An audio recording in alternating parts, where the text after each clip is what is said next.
요즘 계속 욥기서를 묵상하고 있는데 욥기를 찬찬히 묵상해 보니 참 얼마나 놀라운 책인지 모르겠습니다. 저는 목사지만 물론 욥기서를 많이 읽었습니다.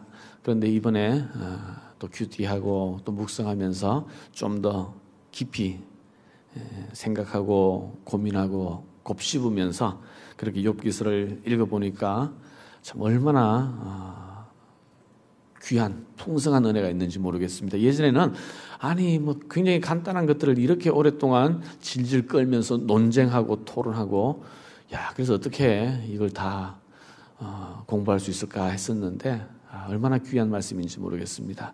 무엇보다도 저는 이 욥기서를 시작하면서 1장에서 가졌던 의문이 있었습니다.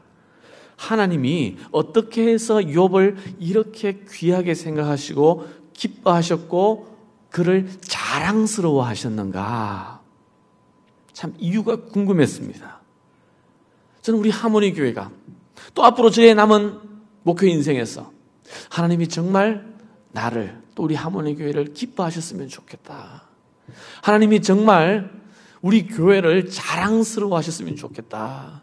우리 하모니 교회에 속한 한 분 한 분 우리 하모니 가족들을 하나님이 정말 기뻐하시고 자랑스러워하시고 다른 교회에 예수 믿지 않는 다른 사람들에게 세상 가운데서 여기 하모니 교회 내가 정말 좋아하고 사랑하고 자랑스러워하는 교회가 여기에 있다. 그러한 간절한 소원이 있는데 이 욥기서 1장을 시작하면서 어떻게 해서 하나님께서 이 욥을 이렇게 기뻐하시고 자랑스러워하셨는가 그런 분명한 의문이 있었습니다. 그래서 그 의문을 가지고 계속 지금 욥기서를 읽어오고 있는데 저는 오늘 이 31장에서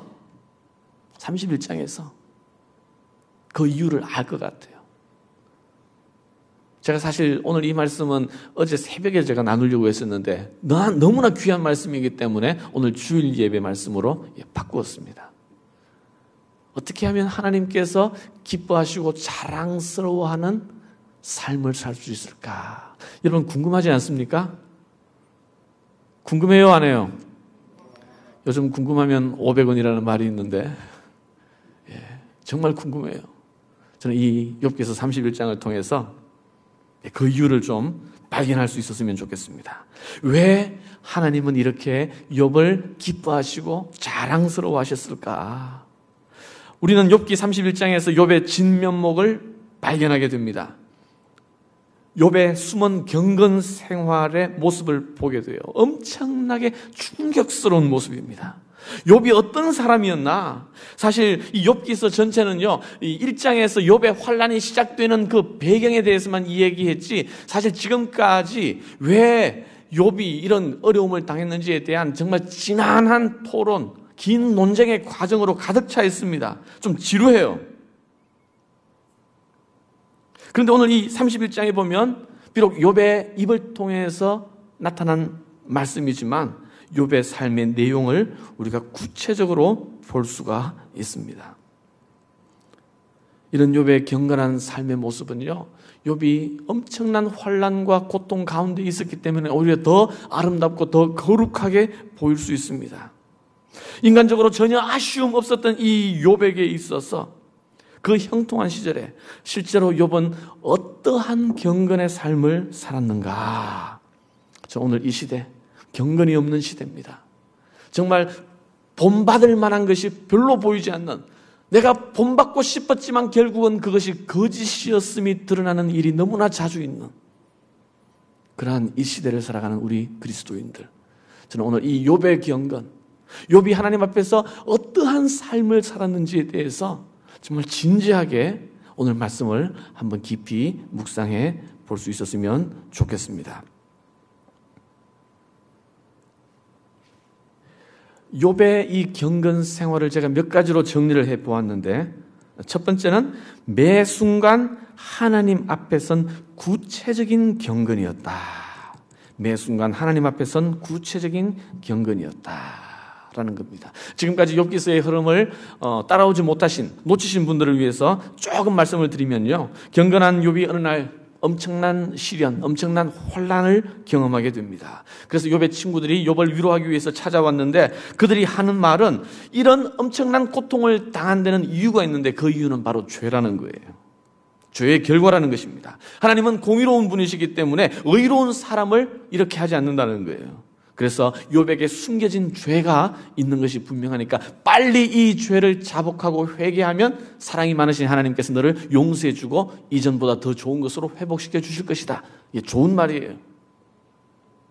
그렇게 욥의 친구들이 권면하고 얘기하고 설득하지만 그러나 욥은 그럴 수가 없었어요. 욥은 자기가 죄인인 것을 인정할 수가 없었어요. 어떻게 생각하면 우리가 다 죄인인데 물론 그래요. 욥도 자기가 죄인인 줄 압니다. 욥도 하나님 앞에서 겸비한 삶을 지금까지 살아왔어요. 그러나 욥이 그렇게 쉽사리 승복하지 못했던 데는 이유가 있습니다. 그냥 추상적으로 나도 하나님 앞에 죄인입니다. 하나님 저를 불쌍히 여겨주시고 저 죄인이니까 용서해 주세요. 빨리 이 병을 고쳐주십시오. 저를 빨리 회복시켜 주십시오. 이렇게 기도할 수 있어요. 그러나 욥은 그렇게 할 수 없었어요. 안 되는 거예요. 그렇게. 욥이 생각할 때 하나님이 나를 이렇게 도저히 살 수 없도록 이렇게 죽음보다 더 비참하게 둘 만큼 그런 자기의 과오가 생각나지 않는 거예요.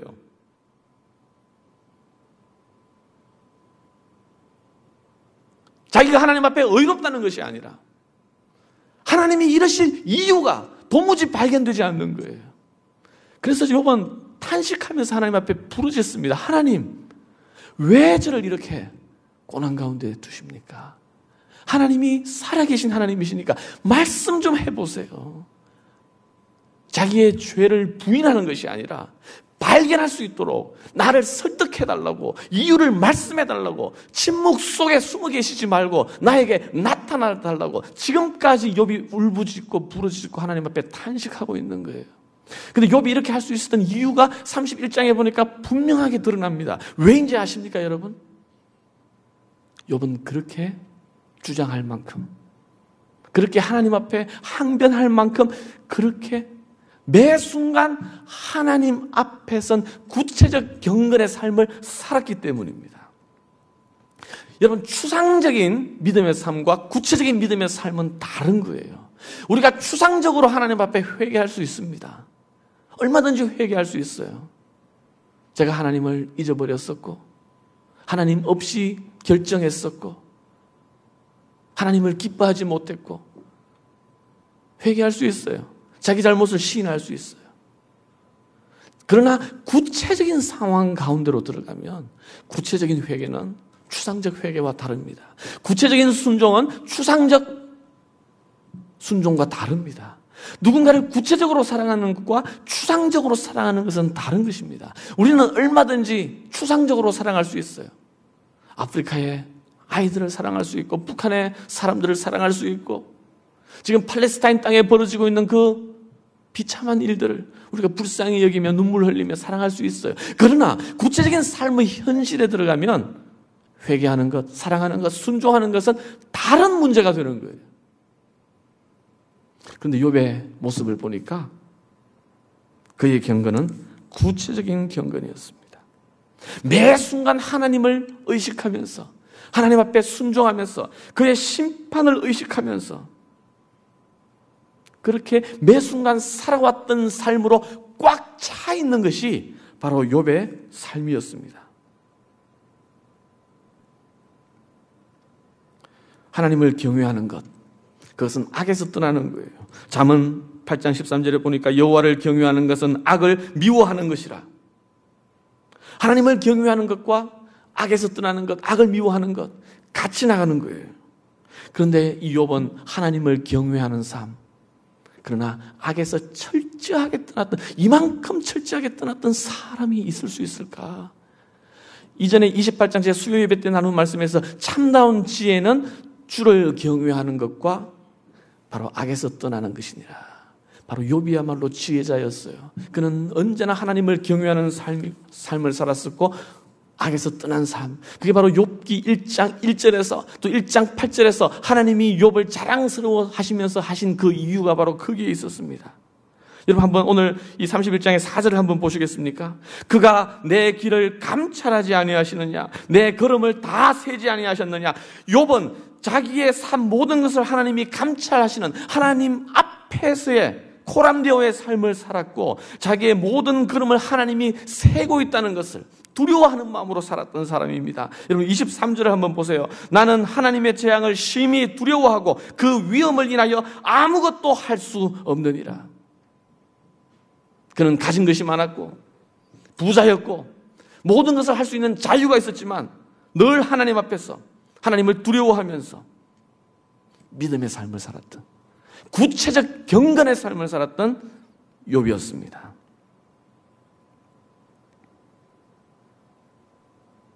욥이 잔치를 벌이고 자녀들과 더불어서 내가 이렇게 철저하게 열심히 하나님을 섬기며 하나님을 경외하는 삶을 살았지만 혹시라도 내가 하나님을 노엽게 하는, 굳이 불식간에 하나님 앞에 죄를 지었을까 봐 늘 번제를 드리면서 회개하면서 철저하게 자기를 지켜 새 속에 물들지 아니하고 경건한 삶을 살았던 이 욥. 이 욥에게 이런 엄청난 재앙이 찾아왔을 때 그는 승복할 수 없었던 거예요. 하나님, 도대체 왜, 무엇 때문에 나의 죄를 깨닫게 하여 주시옵소서, 가르쳐 주시옵소서, 이유를 설명해 주십시오, 침묵 가운데 거하지 말아 주십시오. 이렇게 욥이 탄식할 수 있었던 이유는 바로 욥이 하나님의 목전에서 하나님 앞에서 매 순간 경건의 삶을, 구체적인 경건의 삶을 살았기 때문입니다. 또 하나, 오늘 이 욥의 경건의 삶을 통해서 우리가 볼 수 있는 것은 욥은 형식적 경건이 아니라 내면의 경건을 추구하는 삶을 살았다. 그의 경건은 형식적 경건이 아니라 내면의 경건이었습니다. 마치 오늘 이 31장을 보면요, 예수님의 산상수훈을 읽는 것 같은 느낌이 듭니다. 산상수훈에서 예수님께서는 너희가 모세가 너희에게 말한 율법을 너희가 들었거니와 너희의 행동에 포커스를 두지 말고 너희의 마음, 너희의 숨은 동기, 너희의 내면의 모습을 통해서 그 율법에 합당하게 살라고 말씀하셨어요. 한번 1절을 한번 보실래요? 1절 같이 읽습니다. 시작. 내가 내 눈과 언약을 세웠나니 어찌 처녀에게 주목하랴. 예수님의 산상수훈 생각나지 않습니까? 마태복음에서 예수님께서 너희는 간음하지 말라 하였다는 것을 너희가 들었거니와 나는 너희에게 이르노니 여자를 보고 음욕을 품는 자마다 이미 마음에 간음하였느니라. 예수님께서 말씀하셨어요.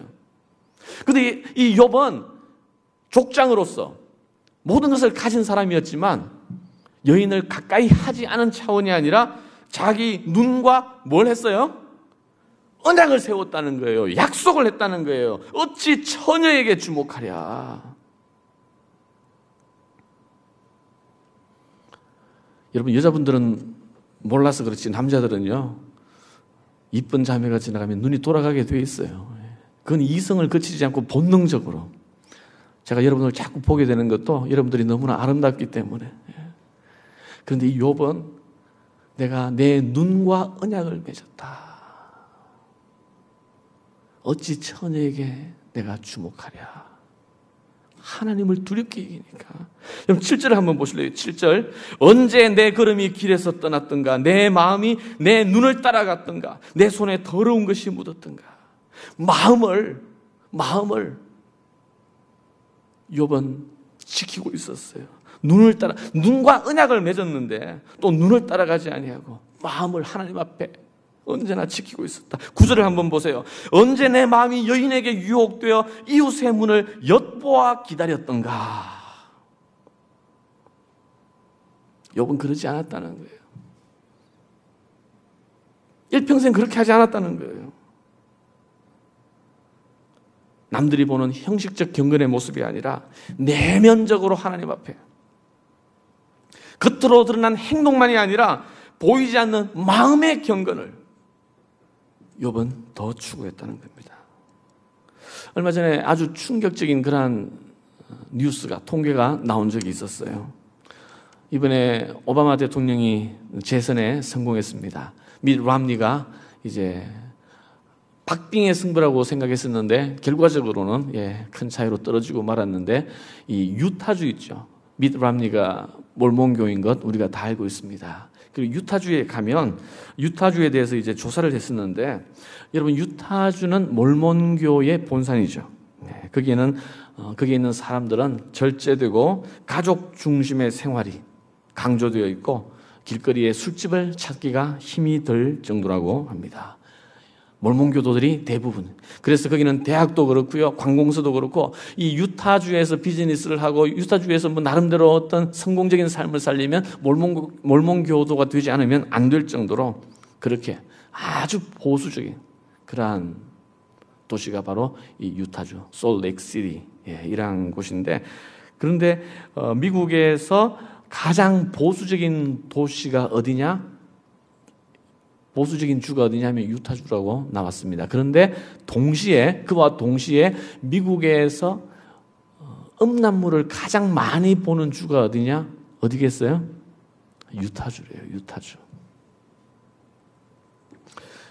그게 2005년에 나온 통계입니다. 또 2009년에 하버드 대학에서 연구팀이 조사를 했었는데 거기에 보면 어떤 조사를 해보니까 가족에 대해서 보수적인 견해, 전통적인 가치관을 가지고 있는 사람들이 의외로 더 음란물에 많이 노출되어 있다라는 그런 조사 결과가 나왔습니다.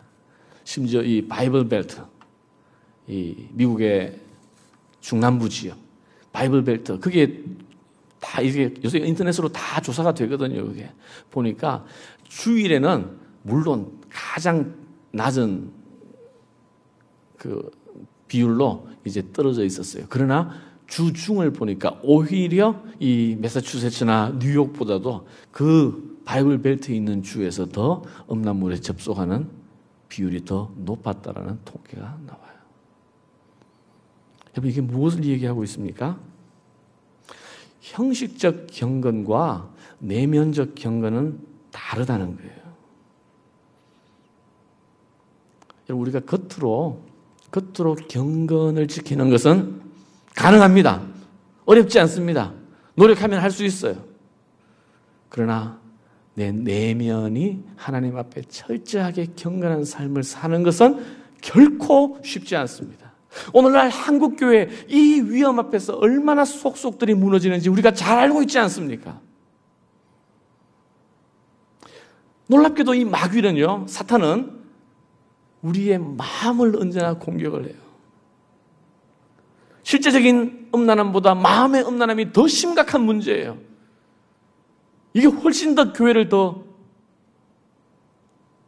무기력하게 만들고 어렵게 만들고 오늘날 한국교회에 얼마나 많은 목사님들이 얼마나 많은 그리스도인들이 속속 무책으로 넘어지고 있는지 몰라요. 우리의 마음을. 그래서 이 욥은 이 사실을 너무나 잘 알고 있었기 때문에 자기의 눈과 언약을 세웠고 내 마음을 지키기를 위해서 목숨을 걸고 하나님 앞에 경건한 삶을 살았다는 거예요. 형식적 경건이 아니라 내면의 경건을 위해서. 여러분 이런 욥을 하나님이 기뻐하지 않겠습니까? 이런 욥을 하나님이 얼마나 자랑스러워 하셨겠습니까? 심지어 사단 앞에서도 욥을 자랑하셨던 우리 하나님. 그리고 세 번째 욥의 경건의 특징을 보니까 사람을 사랑하는 경건이었어요. 사람을 사랑하는 경건. 여러분 하나님을 경외하는 것과 사람을 사랑하는 것은 같이 가는 것이라고 예수님께서도 말씀하셨습니다. 첫째 계명은 주 너희 하나님을 사랑하고 경외하는 것. 두 번째는 네 이웃을 내 몸과 같이 사랑하는 것. 사랑하는 거예요. 근데 이 욥의 경건을 보니까 하나님만 경외하는 것이 아니라 사람을. 여러분 오늘날 비즈니스 하는 사람들, 우리 많은 그리스도인들, 장로님들, 집사님들, 비즈니스 하시는 분들 하나님은 잘 믿는데 사람을, 자기의 부하 직원들을 사랑하지 못하는, 귀히 여기지 못하는 분들이 얼마나 많이 있습니까? 욥은 그렇지 않았다는 거예요. 한번 보시겠습니까? 여러분 13절 13절 한번 보십시오. 남종이나 여종이 나로 더불어 쟁변할 때에 내가 언제 그의 사정을 멸시하였던가.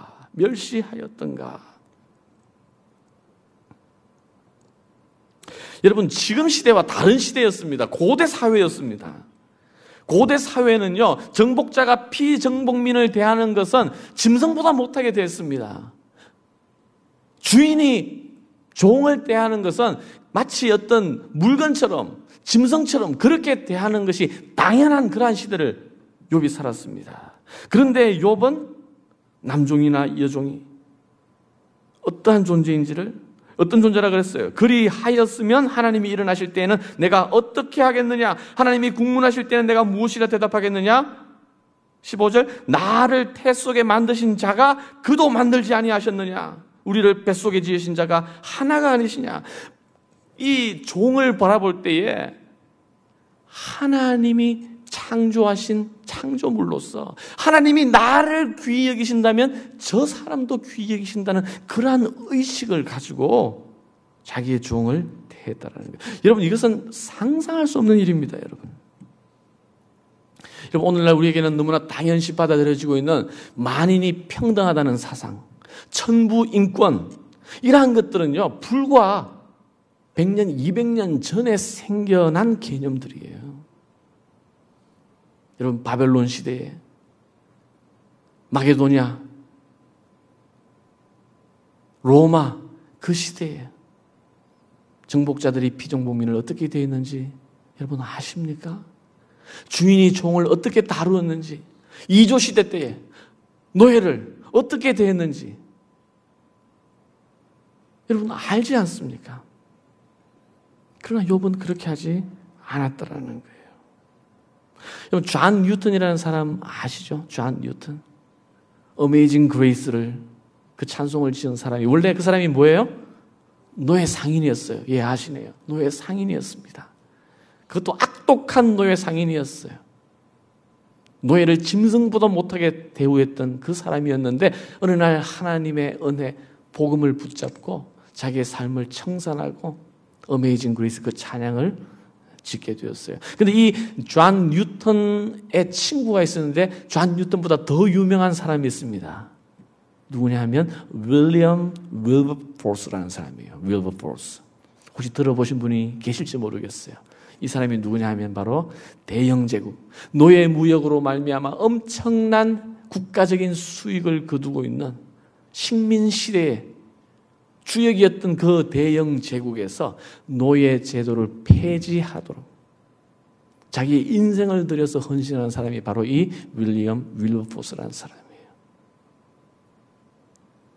처음에는 모두가 다 미친놈이라 그러고 무시하고 박대하고 핍박과 환난 가운데서, 그러나 하나님의 마음, 하나님의 뜻을 붙잡고, 이건 이 노예 제도가 대영 제국에 있는 한 이 나라는 하나님의 나라가 될 수가 없다.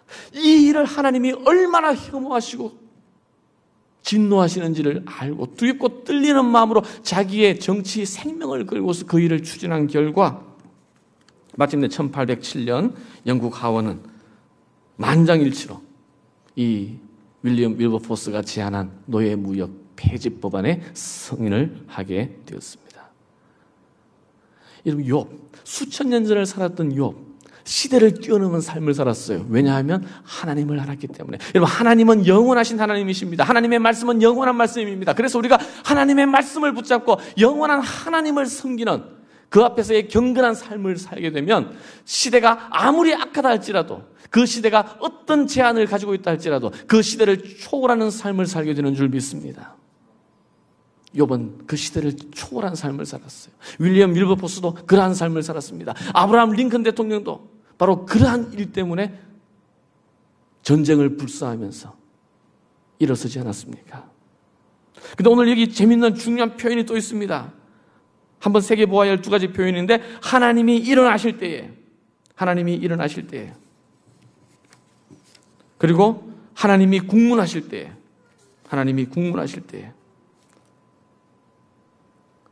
16절에 이게 언제를 가리킵니까? 언제를 가리키겠어요?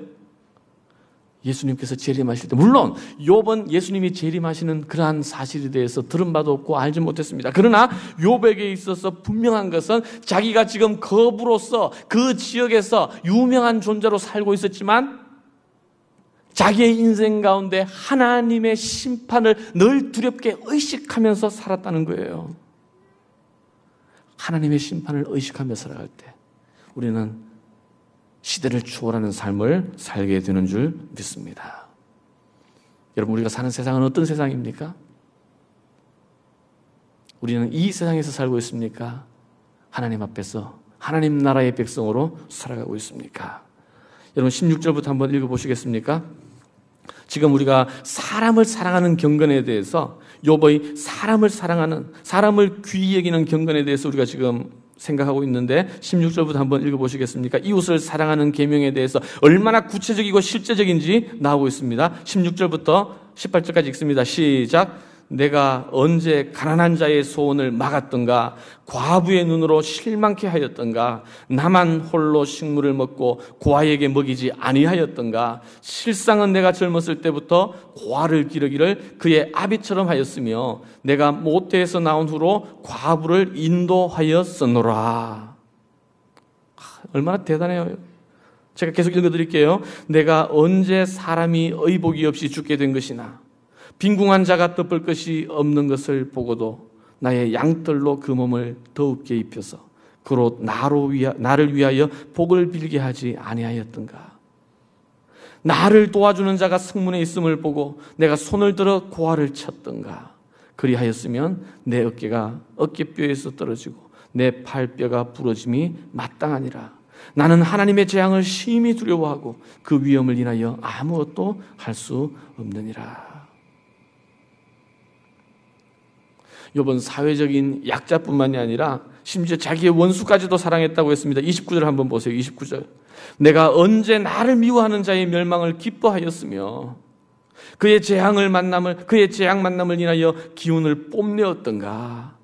실상은 내가 그의 죽기를 구하는 말로 저주하여 내 입으로 범죄케 아니하였느니라. 모세율법에 보면요, 원수가 곤경에 빠졌을 때에는 도와주라고 했습니다. 그런데 예수님께서는 산상수훈에서 말씀하시기를 너희가 원수가 곤경에 빠졌을 때 도와주는 그 차원이 아니라 뭐라 그랬어요? 너희 원수를 사랑하라. 사랑하라. 행동으로만이 아니라 너희 내면에서 그를 사랑하라. 너희를 핍박하는 자를 저주하지 말고 축복하라. 이것이 바로 예수님의 말씀이었는데 이 욥은 이 시대를 살면서 정말 산상수훈의 말씀을 그대로 지키는 사람이었습니다. 자기의 행동을 정죄하는 것이 아니라 내면의 경건을 추구했던 이 욥. 원수까지도 그렇게 그 원수가 망하는 것을 사람인데 안 달갑겠어요? 안 기쁘겠어요? 근데 그걸 기뻐하지 않았다는 거예요. 자랑스럽게 생각하지 않았다는 거예요. 험한 말로 한 번도 원수 앞에서 험한 말로 내뱉은 적이 없다는 거예요. 이 욥기서 31장을 우리 한 절 한 절씩 읽으면서 묵상하면요, 참 얼마나 부끄러운지 모르겠어요. 얼마나 놀라운지 모르겠습니다. 여러분, 하나님을 경외한다는 것, 그것은 나 혼자 하나님을 잘 믿는 것이 아니라 내 주위에 있는 사람들을 이렇게 사랑하는 거예요. 이렇게 귀히 여기는 거예요. 내 종들을 귀히 여기는 거예요. 내 원수조차 사랑하는 거예요. 이게 바로 욥의 경건이었습니다. 여러분, 한국교회의 약점이 바로 여기에 있습니다. 열심히 기도하고 열심히 모이고 하나님을 잘 섬긴다라고 과시는 하지만, 물론 한국교회가 그래도 열심히 하긴 하겠죠. 그러나 이 욥의 모습을 보세요. 고아와 과부를 돌아보고 나의 좋은 것들 없는 사람들에게 늘 나누고, 그래서 주위 모든 사람들에게 존경을 받고, 이게 바로 욥의 경건, 하나님을 경외하는 욥의 모습이었습니다. 자, 그리고 마지막으로 욥의 경건은요, 물질을 초월한 경건이었다라는 거예요. 24절부터 한번 보시겠습니까? 내가 언제 금으로 내 소망을 삼고 정금 들어 너는 내 의뢰하는 바라 하였던가? 언제 재물의 풍성함과 손으로 얻은 것이 많음으로 내가 기뻐하였던가? 욥은 부자였지만, 거부였지만 물질을 추구하지 않았다는 거예요. 물질을 숭배하지 않았습니다. 산상수훈에서 예수님께서 너희는 두 주인을 섬기지 말라고 했는데, 욥은 정말 하나님을 경외했는데 물질을 섬기지 않았다는 거예요. 물질을 의지하지 않았습니다. 그리고 물질뿐만이 아니었습니다. 26절 한번 보시겠습니까? 언제 태양의 빛남과 달의 명랑하게 운행되는 것을 보고, 당신은요 태양과 달을 섬기는 것이 모든 사람들의 보편적인 모습이었습니다. 그런데 나는 태양의 빛남과 달의 명랑하게 운행되는 것을 보고 내 마음이 가만히 유혹되어 손에 입 맞추었던가? 그러지 않았다는 거예요. 손에 입 맞춘다는 것은 한국 사회에서는 전통적으로 달을 섬길 때 정한수를 떠놓고 손을 비비면서 빌었잖아요. 그러나 이 당시 고대 근동에서는 달을 바라보면서 손에 입을 맞추는 것이 바로 믿음의 고백이었어요. 달을 숭배하는 모습이었습니다. 나는 그렇게 하지 않았다는 거예요. 이 역시 재판장에게 벌받을 죄악이니 내가 그리하였으면 위에 계신 하나님을 배반한 것이니라.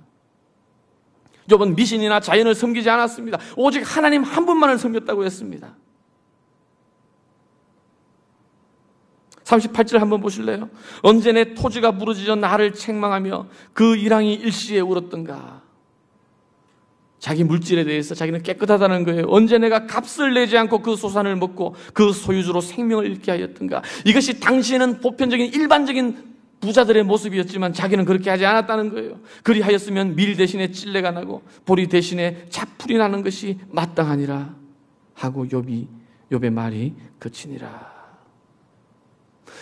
고대 사회에서 욥이 누린 권세와 어떤 권위는 절대적이었습니다. 그러나 그는 자기의 권세와 권위를 이용하지 않고 물질을 탐하지 않고 물질을 섬기지 아니하고 오직 하나님만 섬겼다는 거예요.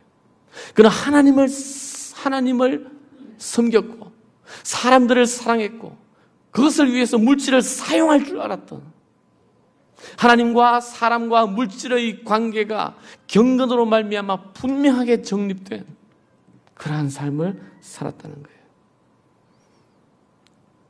자, 이제 오늘 본문을 다시 한번 환기하고 말씀을 마치고 싶습니다.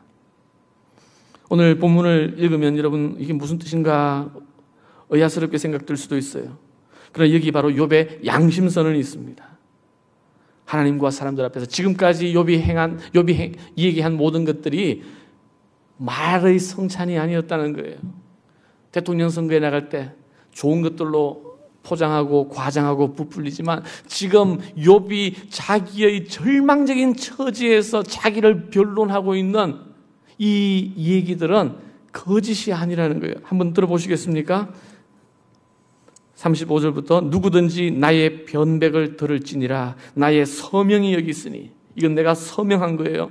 전능자가 내게 대답하시기를 원하노라. 하나님 제발 말씀해 주십시오. 내가 이렇게 분명하게 서명하면서 하나님 앞에 양심선언을 합니다. 내 대적에 기록한 소송장이 내게 있었으면 내가 어깨에 메기도 하고, 이게 무슨 말이냐면 내가 지금 이렇게 양심선언을 하고 내 과거의 모든 삶을 하나님 앞에 드러내었는데 여기에 대해서 누가 불만을 가지거나 이의를 제기하거나 부정하는 그러한 법정 소송을 제기하는 사람이 있다면 그것을 나는 숨기지 않겠습니다. 나의 어깨에 메기도 하고 면류관처럼 머리에 쓰기도 하며 내 걸음의 수요를 그에게 고하고 왕족처럼 그를 가까이 하겠습니다. 하나님, 이것은 진실이오니 주께서 판단하여 주시옵소서. 그래서 하나님 앞에 자기의 삶을 지금 올려드리는 거예요. 하나님 말씀하여 주옵소서. 하나님의 침묵에 대해서 너무나 힘들었던 이 욥,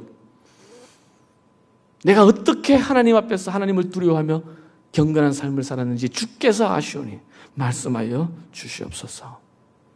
이제 이 31장 지나서 뒤에 하나님이 정말 욥을 판단하시고 말씀하시지 않습니까? 욥의 죄 때문에 그렇게 하는 것이 아니라 하나님이 욥을 얼마나 기뻐하시고 자랑스러워 하셨는지를 이제 드러내 주시게 됩니다.